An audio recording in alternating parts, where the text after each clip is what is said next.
Stocking की बात आती है, आजकल की यंग जनरेशन्स हैं, सारा कुछ फ़ोन में अपलोड करते हैं, फेसबुक पे, इंस्टाग्राम में, व्हाट्सएप पे स्टेटस लगाना कि हम कहाँ जा रहे हैं, क्या कर रहे हैं, क्या खा रहे हैं। तो ये बहुत ही गलत एक सामने वाले को, जो स्टॉकर को है, एक मैसेज जाता है, वो हमारी सारी इंफॉर्मेशन को स्टोर कर लेते हैं और उसको कब यूज़ करें, क्योंकि आप स्टॉकर का इंटेंशन नहीं पता कर सकते कि उसका इंटेंशन क्या है।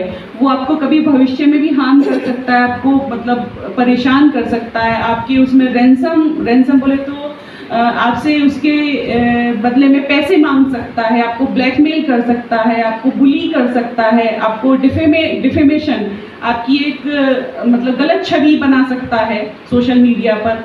तो सोशल मीडिया पे एक ऐसी चीज़ों को ये सब अपलोड करके ये बढ़ावा देना है साइबर क्राइम को।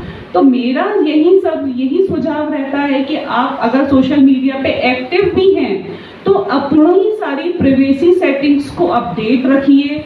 अपडेट रखने के बाद ये देखिए कि आपकी फ्रेंड लिस्ट क्या है, आप किन लोगों से जुड़ रहे हैं। आप एक कोई अनजान व्यक्ति का आपके पास कोई मैसेज आया, आपने उसको रिस्पॉन्ड किया, रिप्लाई किया, उत्तर दिया, आपने उससे बातचीत की, बातचीत आगे बढ़ रही है, वो कहीं ना कहीं आपको माइंड गेम खेलते हैं, आपसे आपकी इंफॉर्मेशंस लेते हैं, आप क्या करते हैं, कैसे हैं, और एक हद तक जाने के बाद आपसे वो आपकी अकाउंट इंफॉर्मेशंस लेते हैं, आपसे सारी चीज़ें लेने के बाद अभी 3-4 दिन पहले ही मैं न्यूज़ में मैंने देखा है, नोएडा में एक केस आया है।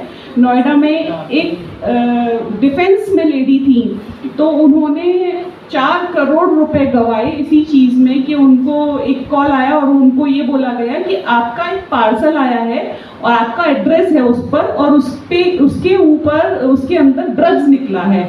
लेडी घबरा गई, उन्होंने कहा कि नहीं भाई ड्रग्स का मामला है। उन्होंने कहा कि ड्रग्स का मामला है, आप अपना आपके पास एक OTP आएगा, आप उसको बताइए।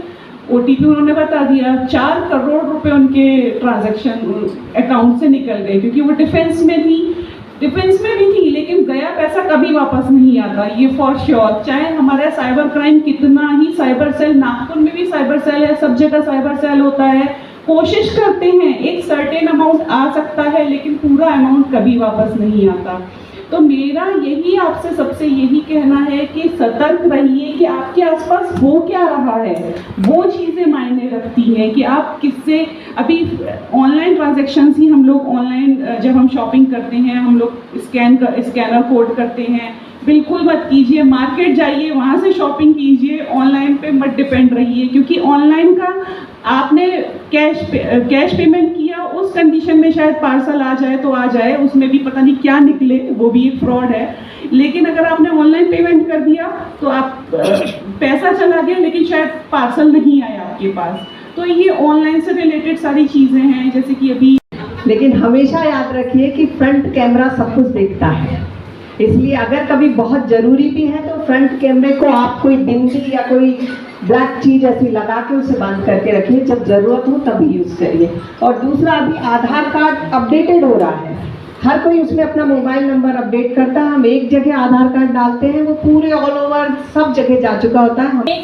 कैसे क्या हैक कर लिया, और उसके साथ साथ तब लॉक का ये कुछ सिस्टम नहीं था। आपको भी पता है कि अगर किसी की प्रोफाइल आप चेक करने जाओ तो लॉक करके आता है, लेकिन पहले कुछ नहीं था, लॉकिंग वगैरह कुछ नहीं था, तो वहाँ पर मेरा नंबर था, तो वो नंबर भी स्प्रेड हो गया था, ऐसे रैंडम कॉल आने लगे थे, नंबर भी चला गया है। उसके साथ साथ नहीं क्या आज नहीं क्या मुझे फ़ोन आने लगे, कल मेरे घर में आए तो मैं क्या करूँगी, मुझे उसका सामना तो करना पड़ेगा।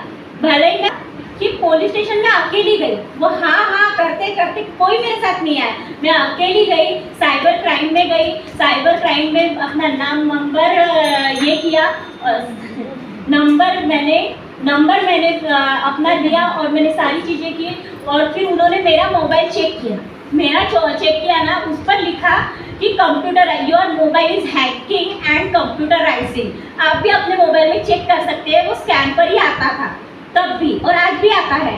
फिर क्या हुआ कि मैंने देखा, साइबर ने उसका डिटेल्स निकाला, सारी चीज़ें प्रोसेस की, पता चला वो नंबर राजस्थान का था।